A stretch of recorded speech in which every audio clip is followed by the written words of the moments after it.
ఉగాది రోజున మా ఫ్లోర్‌లో ఉన్న వాళ్ళందరూ కలిపి లంచ్ ప్లాన్ చేసుకున్నాము. మా ఫ్రెండ్ పులిహోర బాగా కలుపుతుంది. అందుకే పులిహోర సెక్షన్ తనకే ఇచ్చాము.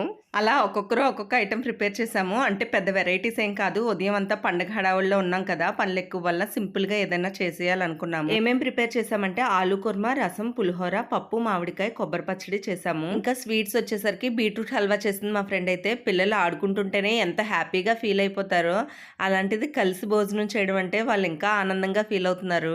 ఎప్పటినుంచో మా ఫ్లోర్‌లో ఉన్న వాళ్ళందరూ అనుకుంటున్నాము ఎక్కడికన్నా బయటికి వెళ్దాం సరదాగా. ఇంక లంచ్ అది కూడా ఇంట్లోనే ప్రిపేర్ చేసి పట్టుకెళ్ళిపోదాము. హాయిగా కబుర్లు చెప్పుకోవచ్చని. కానీ ఇప్పటివరకు నెరవేరలేదు. మొత్తానికి ఈ రోజైతే అందరం కలిసి తినడం అయితే కుదురుతుంది. మెయిన్ పిల్లలకి బాగా నచ్చింది ఇలా కలిపి తినడం. ఇంకా ఉగాది పచ్చడి మిస్ అయింది అనుకుంటున్నారా? అది ఆల్రెడీ మార్నింగ్ నుంచి ఆఫ్టర్‌నూన్ వరకు తింటూనే ఉన్నాము. మీలో ఎంతమంది ఈరోజు పంచాంగ శ్రవణం విన్నారో కామెంట్ చేయండి. Thank you for watching.